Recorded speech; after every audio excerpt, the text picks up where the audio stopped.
afternoon, students. Good afternoon. Good afternoon. Yesterday we studied about the pie diagram. Pie diagram clear हो गया आपको? Yes, ma'am. Okay. Today we discuss about the frequency diagram. ठीक है? जहाँ frequency group frequency दी होती है तो उसे हम frequency diagram कहते हैं. We can present the frequency diagram in form of histogram, frequency polygram, frequency curve और Olin. आज हम पढ़ेंगे कि ये सब होते क्या है. सबसे पहले हम बात करते हैं what is histogram. A histogram is a two-dimensional diagram. एक histogram two-dimensional diagram होता है. It is a set of rectangular with base as the intervals between the class boundaries. यानी इसमें classes दी होती है. जैसे आपके सामने कैटेगरी दी हुई ना 45 to 49, 50 to 54. इससे क्लास इंटरवल दिया होता है. उसमें एक्सेस होते हैं OX एक्सेस और OY axes. Between class interval boundaries along OX axes. जो क्लास इंटरवल है वो हम प्रेजेंट करते हैं OX एक्सेस पर. And with the area proportion to the class frequency, और जो फ्रीक्वेंसी है वो OY एक्सेस पर दी होती है. If the class intervals are of equal width, अगर सभी की क्लास इंटरवल की जो गैप है वो इक्वल है, which they generally are, the area of rectangles are proportional to their respective frequency. However, in the sum of the data, it is convenient at the times necessary to use varying width of the class interval. कभी कभी varying different class interval भी हो सकती हैं. For example, when tabulating deaths by age of at death, it would be very meaningful as well as useful too. Very short intervals 0, 1, 2, 7 days और years beginning. देखिए यहाँ पर एक एग्जाम्पल लेते हैं. यहाँ ये एक एग्जाम्पल दे रखा है टेबल नंबर 4.9 में. डिस्ट्रीब्यूशन ऑफ डेली वेजेस दे रखी है earners in a locality of town. एक लोकेलिटी में ये डेली उसकी अर्निंग है. ठीक है, अर्निंग है रुपीज में कि 45 to 49 rupees, 50 to 54 rupees, 55 to 59 rupees, ये अर्निंग रुपीज में है. और this is the number of earners, यानी वो पर्संस हैं who earn these income.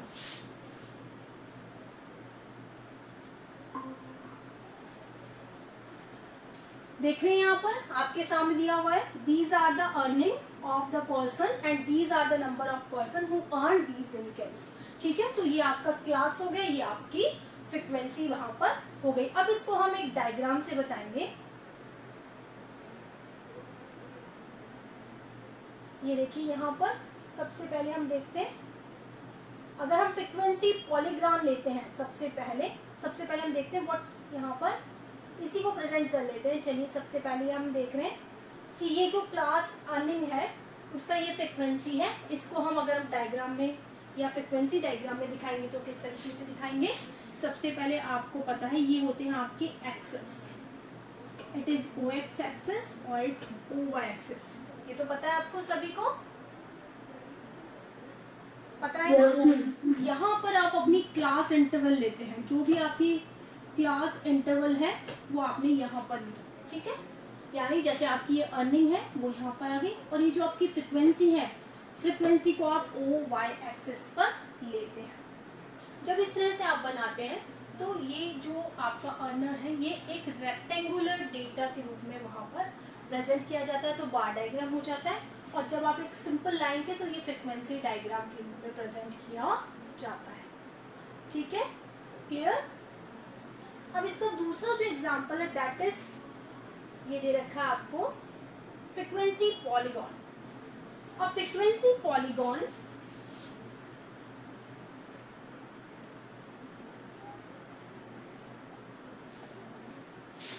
is a place bounded by a straight lines, usually 4 or more lines.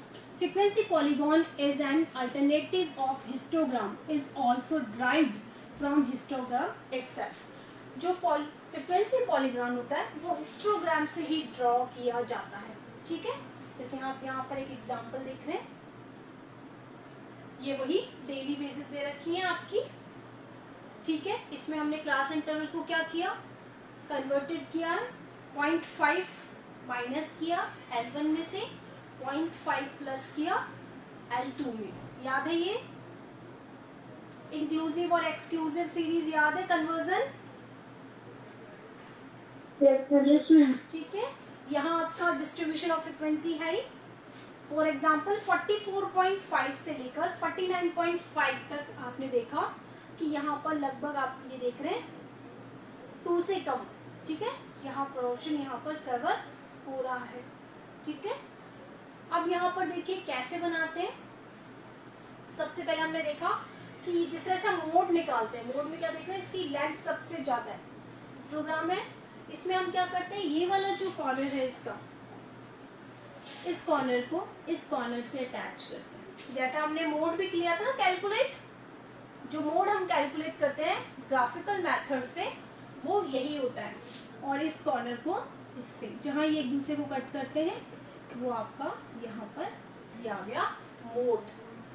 करते हैं ना मोड, अपन ने किया था ना, ज्योमेट्रिक मेथड से मोड किया था। Yes, ma'am. Graphical diagrammatical method से जब मोड क्लियर करते हैं तो इसी तरीके से होता है फ्रीक्वेंसी पॉलीगॉन से।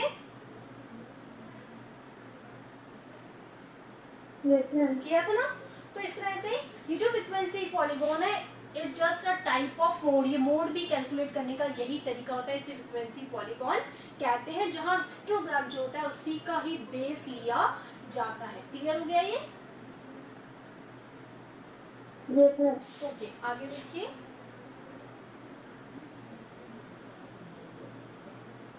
Frequency polygon can be fitted to a histogram for studying the shape of the curve.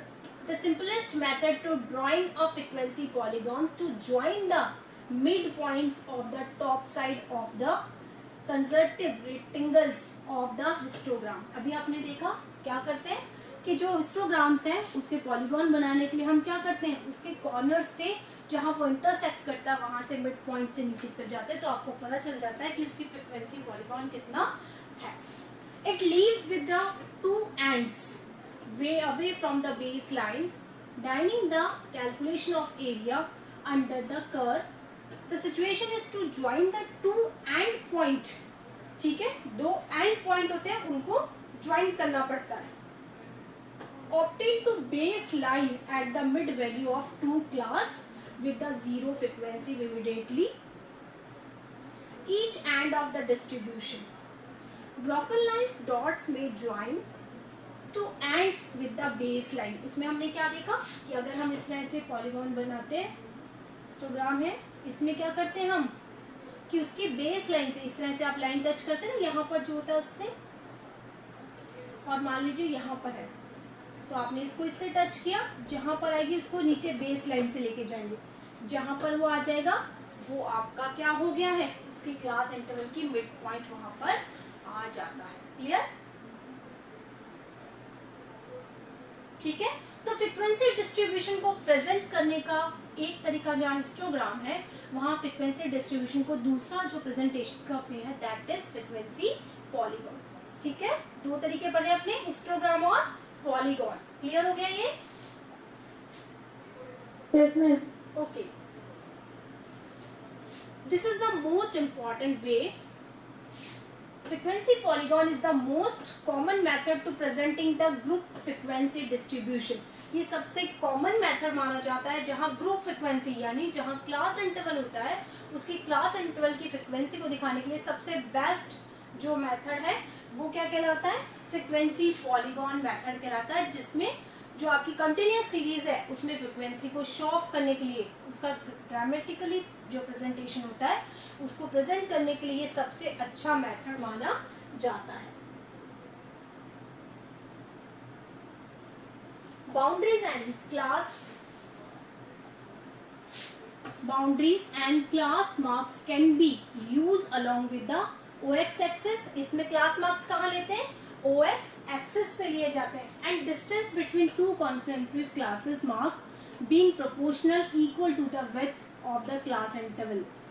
ठीक है, अब उसमें क्या करते हैं, OX एक्सिस पे तो हमने क्या लिया, क्लास इंटरवल लिया, तो उनकी विड्थ जो आपके ये कहिए कि पॉलीगॉन होता है या आपका हिस्टोग्राम होता है, उसकी जो विड्थ होती है, मोटाई होती है, चौड़ाई होती है, उसको इक्वल विड्थ में लिया जाता है।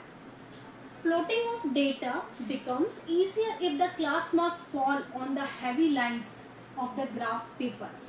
अगर इसको बहुत ही एक्यूरेट आंसर निकालना है तो इस तरह से हम इसको किस पे दिखाएंगे, अगर हम इसे ग्राफ मार्क पे करेंगे, ग्राफ पे बात करेंगे तो उससे मिलने वाले आंसर बिल्कुल एक्यूरेट माने जाते हैं.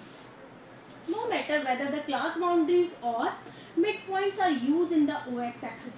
क्लास बाउंड्री के अलावा हम मिड पॉइंट्स का भी वहां पर यूज कर सकते हैं. Frequencies are always plotted against the mid point of the class interval. यानी अगर क्लास इंटरवल आपने OX एक्सिस पे लिया तो फ्रीक्वेंसी OY पर उसके जस्ट अपोजिशन में ली जाती है. When all the points have been plotted in the graph, जब सारे पॉइंट्स आप ग्राफ पे बना देते हैं, ड्रॉ कर देते हैं, they are carefully joined by the series of short straight line. तो उसे हम क्या करते हैं, एक स्ट्रेट लाइन से जोड़ देते हैं. Broken line join with points of two intervals. One is the beginning and the other is the end. ठीक है, जो क्लास इंटरवल होती है वो क्या करती है, उन पॉइंट्स को जोड़ती है. इसमें L1 और L2 का कनेक्टिविटी, और जो बीच में पॉइंट जुड़ता है वो मिड पॉइंट होता है. With two ends of the plotted curve. देखिए यहाँ पर एक एग्जांपल दे रखा है, ये देखिए, ये प्रेजेंटेशन ऑफ डेटा है with a frequency curve form में देख रहे हैं आप यहाँ पर. ये क्या बता रहे हैं, देखिए ये आपका 0 to 20, 20 to 40, 40 to 60, 60 to 80, 80 to 100, 100 to 120, ये आपके क्लास इंटरवल है.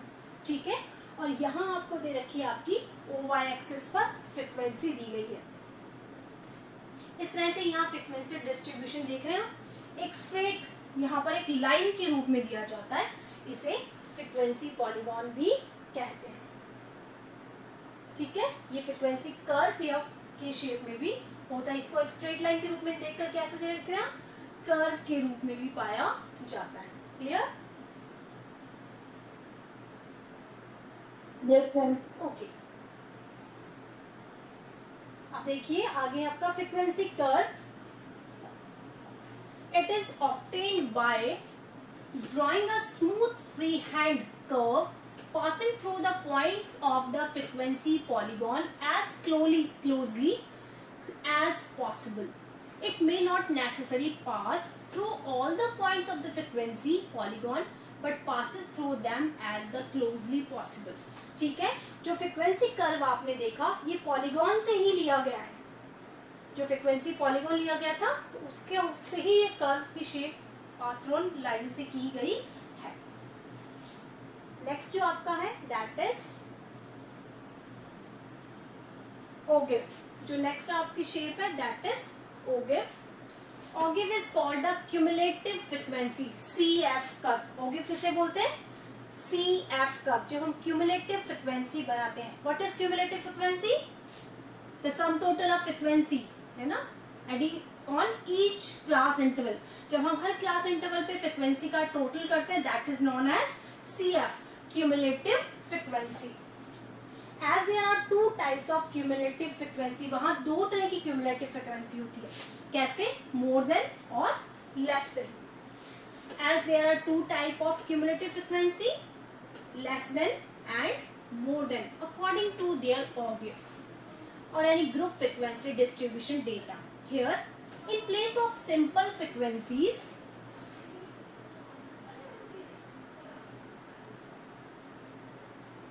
in the case of frequency polygon, cumulative frequencies are plotted along OY axis. Cumulative frequency कहाँ लेते हैं, OY axis पर, and the class limits on OX axis. जो class limits है वो OX axis पर ली जाती है.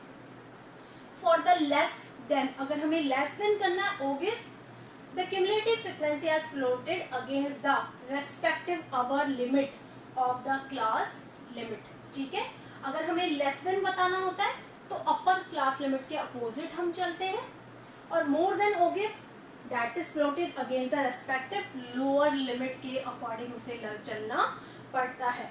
तो इस तरह से हम यहाँ पर ओगिव का प्रेजेंटेशन देखेंगे. देखिए, एक मैथ्स के मार्क्स दे रखे हैं, frequency distribution of marks obtained in mathematics. देखिए यहाँ दे रखा है मार्क्स आपसे 0 to 20, 20 to 40, क्लास इंटरवल है ये आपका, ये नंबर ऑफ स्टूडेंट यानी ये आपकी क्या हो गई फ्रीक्वेंसी, ठीक है। ये आपको एक स्ट्रक्चर दे रखा है दैट इज लेस देन, और ये है आपकी frequency more than. Less than में हम कैसे देते हैं, जैसे less than 20, less than 40, less than 60, तो आपको पता चल गया इन सबके बीच में गैप कितने का हो गया, 20 का। 10, 20 का है ना बेटा, इनके बीच में गैप कितने का हो गया, कितने का गैप है 20 का। तो हमने कैसे बनाई class interval, 0 to 20, 20 to 40, 40 to 60, इस तरह से। यहाँ भी हम देख रहे हैं गैप कितने का, ये मोर देन, तो 0 to 20, 20 to 40, 40 to 60, ठीक है। तो ये कौन सा हो गया, ये लेस देन फ्रीक्वेंसी और ये मोर देन का ये सीक्वेंस हो गया, ठीक है। yes ma'am. अब देखिए इसका प्रेजेंटेशन कैसे होगा। सबसे पहले हम देख रहे हैं लेस देन का, यहाँ नीचे देख रहे हैं क्लास इंटरवल है 10, 20, हमने 10, 10 का गैप लिया, यहाँ आपकी फ्रीक्वेंसी ली गई है, ठीक है। सबसे पहले वो कह रहा है कि 0 to 10 में, ठीक है, आपकी यहाँ पे फ्रीक्वेंसी दी गई है, ये देखिए 0 to 20 में फ्रीक्वेंसी कितनी है 6, देख रहे हैं यहाँ पर कितनी आ गई है 6, ठीक है। उसके बाद आप देखिए 20 to 40 में इसने दिया है 5,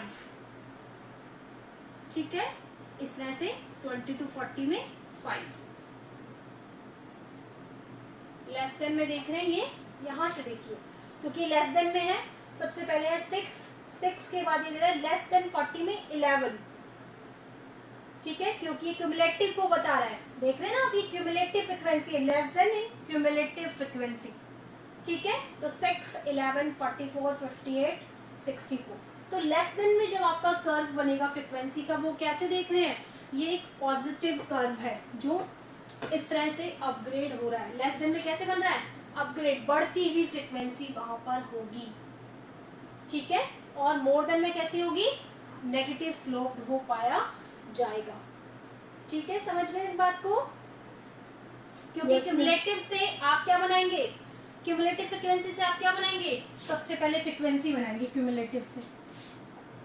क्यूमुलेटिव से आपने क्या बनाया, मान लीजिए CF है आपका, ठीक है, आप इससे F बनाएंगे। F कैसे बनाएंगे, 6 तो है, 11 में से 6 गए 5, ऐसे ही निकालते हैं, yes मैम। और मोर देन में क्या करते हैं, ऐड करते जाते हैं, ठीक है ना। समझ गए इस बात को।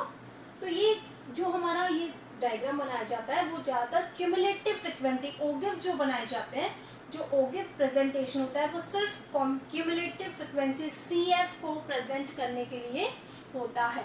अब जैसे इसमें देख लीजिए ओगिव ही है, ये आपका लेस देन के लिए ओगिव है, ये मोर देन के लिए ओगिव है, और ये एक ही पर दोनों का प्रेजेंटेशन है, ठीक है। ये लेस देन का, ये मोर देन का, जहां लेस देन और मोर देन इंटरसेक्ट करते हैं, देख रहे हैं यहाँ पर, जहां पर ये इंटरसेक्ट करते हैं वो क्या आ गया, इसका मीडियन पॉइंट हो गया।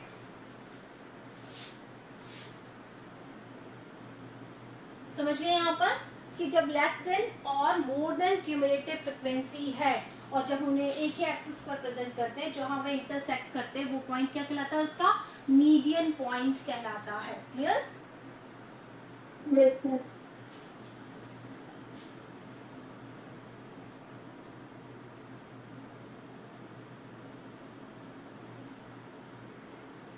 जैसे इस तरह से देखिए यहाँ पर एक्सपोर्ट और इंपोर्ट डेटा दे रखे हैं।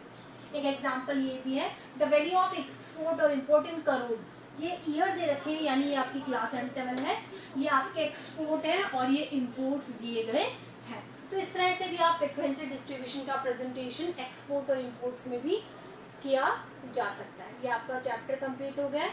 इसमें हमने पढ़ा, इस चैप्टर में हमने पढ़ा द डेटा प्रेजेंटेशन, यानी आप अपने डेटा को किस तरह से बेस्ट वे में प्रेजेंटेशन करते हैं। उसमें सबसे पहला जो प्रेजेंटेशन वे आपने पढ़ा था दैट इज टेबुलर प्रेजेंटेशन, यानी आप अपने डेटा को, जो रॉ डेटा आपने ऑर्गेनाइज किए थे, उसे टेबल में प्रेजेंट करते हैं।